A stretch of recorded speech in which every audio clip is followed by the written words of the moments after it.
दोस्तों आज team India का ऐलान हुआ वेस्ट इंडीज दौरे के लिए। जो टीम को जाना है अक्टूबर के महीने में स्टार्टिंग में ही टीम इंडिया का वेस्ट इंडीज के साथ मैच होगा। टेस्ट मैच होगा, 2 टेस्ट मैचों की सीरीज होगी और उसमें टीम इंडिया का जो ऐलान किया गया है उसको लेकर के बहुत सारे सवाल हैं और ऐसा हमेशा देखा जाता है। इस बार भी बहुत सारे सवाल हैं, इस पर हम जिक्र करेंगे कि आखिर अजीत अगरकर ने किस टीम को सिलेक्ट किया है और किस खिलाड़ी को मौका नहीं दिया है। जैसे करुण नायर के फैंस कहते हैं कि यार करुण नायर को केवल मौका देकर के छोड़ दिया गया, श्रेयस अय्यर को मौका नहीं दिया गया।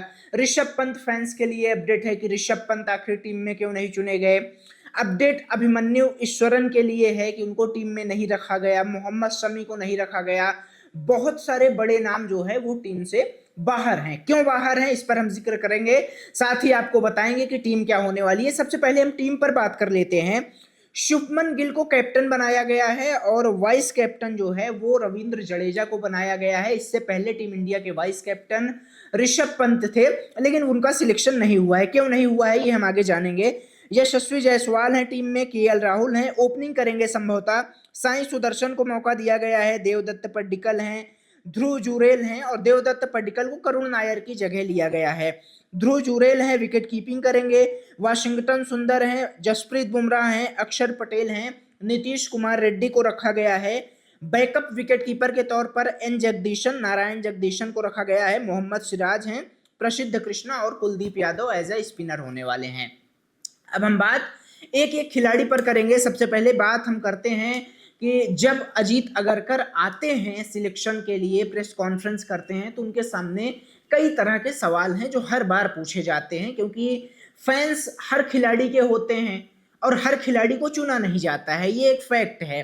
और इसीलिए जब इस बार करुण नायर को मौका नहीं मिला तो लोगों ने पूछा कि करुण नायर को मौका क्यों नहीं दिया गया। इस पर अगरकर साहब साफ कहते हैं कि देखो करुण नायर को हमने मौका दिया था और एक लंबे समय के बाद जब इंग्लैंड के खिलाफ सीरीज हुई थी तो करुण नायर को मौका दिया गया था। डोमेस्टिक में नायर ने बढ़िया किया था, शानदार चौके छक्के लगाए थे, रन बनाए थे, शतक लगाए थे। और वही करुण नायर है जो टीम इंडिया में 13 शतक लगा करके लाइमलाइट में भी आए थे। उनको जब मौका दिया गया तो 4 मैचों में कुछ खास वो प्रदर्शन नहीं कर पाए, 204 रन बनाते हैं।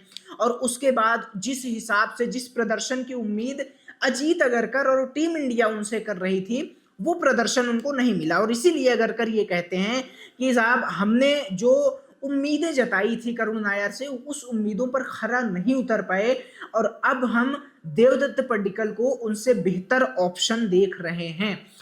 अब करुण नायर के फैंस सोशल मीडिया पर लिख रहे हैं कि क्या केवल 3-4 मैचों में अगर आपने एक लंबे 4-5 साल बाद किसी खिलाड़ी की वापसी किया और उसको 3-4 मैचों में मौका दे दिया, उसमें वो बंदा रन बनाता है, 204 रन बनाता है, लेकिन अगर ज्यादा रन नहीं कर पाया तो उसको एकदम से बाहर कर दिया। और हमने टीम इंडिया में देखा है कि अगर किसी को एक बार बाहर कर दिया तो वापस आने में पसीने छूट जाते हैं। और यही अब लोग करुण नायर को लेकर भी कह रहे हैं। अगरकर ये कहते हैं कि हम चाहते हैं कि करुण नायर को 15 से 20 मैचों में मौका दे पाए, लेकिन ऐसी परिस्थितियां नहीं है, हमें सबको मौका देना है तो हम करुण नायर को मौका नहीं दे सकते। अब दोस्तों आप कितना सहमत हैं ये आप बताइएगा, क्या नायर को मौका मिलना चाहिए था? इससे पहले जो है हमने ये देखा कि अभिमन्यु ईश्वरन, इनको भी मौका नहीं दिया गया। अभिमन्यु ईश्वरन तो एक ऐसा खिलाड़ी कि वो एक शेर मुझे याद आ रहा है कि बड़े बेआबरू होकर तेरे कूचे से हम निकले, बहुत निकले मेरे अरमा मगर जरा कम निकले। ये इसलिए मैं कह रहा हूं क्योंकि बीते 3-4 सालों में अभिमन्यु ईश्वरन को टीम में रखा गया लेकिन एकादश में मौका नहीं दिया गया, अंतिम 11 जो प्लेइंग 11 है उसमें मौका नहीं दिया गया और अब जाकर के उस खिलाड़ी को बाहर कर दिया गया। डोमेस्टिक में शानदार रिकॉर्ड है, लेकिन जब टीम इंडिया के लेवल की बात आती है तो अभिमन्यु ईश्वरन को अब बाहर कर दिया गया है। श्रेयस अय्यर ने हाल ही में ये ऐलान किया कि साहब हमें जो है वो रेस्ट चाहिए, 6 महीने के तकरीबन 6 महीने जो है हम रेड बॉल क्रिकेट नहीं खेल पाएंगे। बैक इंजरी का कोई मसला है, सर्जरी का कोई मसला है, वो वाइट बॉल क्रिकेट खेलेंगे, 5 दिन का मैच उनसे नहीं हो पाएगा। इसलिए अगरकर ने कहा कि मैंने उनको सिलेक्ट नहीं किया। मोहम्मद शमी को लेकर के अपडेट देते हैं कि साहब मोहम्मद शमी ने जो है हमें कोई फिटनेस अपडेट ही नहीं दी, वो फिट हैं कि नहीं है हमें कुछ पता ही नहीं है, तो हम उनको कैसे सिलेक्ट कर पाएंगे। ऋषभ पंत पर अगरकर ने अपने विचार दिए। ऋषभ पंत के साथ तो बहुत ही ज्यादा गलत हुआ, क्योंकि इसलिए गलत नहीं हुआ कि उनको सिलेक्ट नहीं किया गया, इसलिए गलत हुआ कि वो बंदा एक बार फिर से चोटिल हो गया, पैरों में फ्रैक्चर आ गया। और इंग्लैंड दौरे पर हमने देखा था कि किस कदर जो है लंगड़ाते हुए ऋषभ पंत खेलने आए थे और शानदार खेले थे। टीम इंडिया की जो परिस्थिति थी काफी खराब थी, वहां से उबार के लेके गए थे।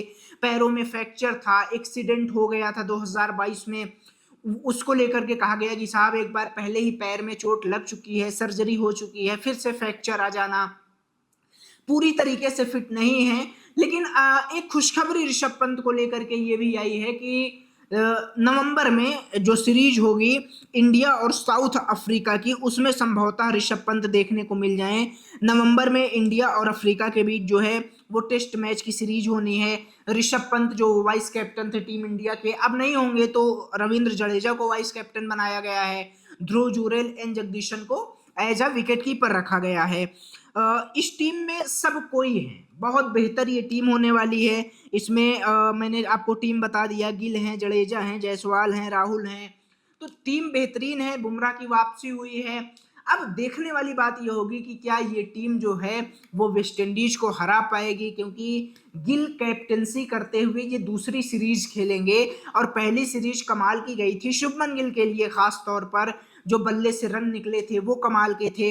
अब देखने वाली बात होगी कि क्या टीम इंडिया जो है वो वेस्ट इंडीज को हरा पाएगी। और इन जो खिलाड़ियों को नहीं सिलेक्ट किया गया उनको लेकर के आपके क्या मत हैं?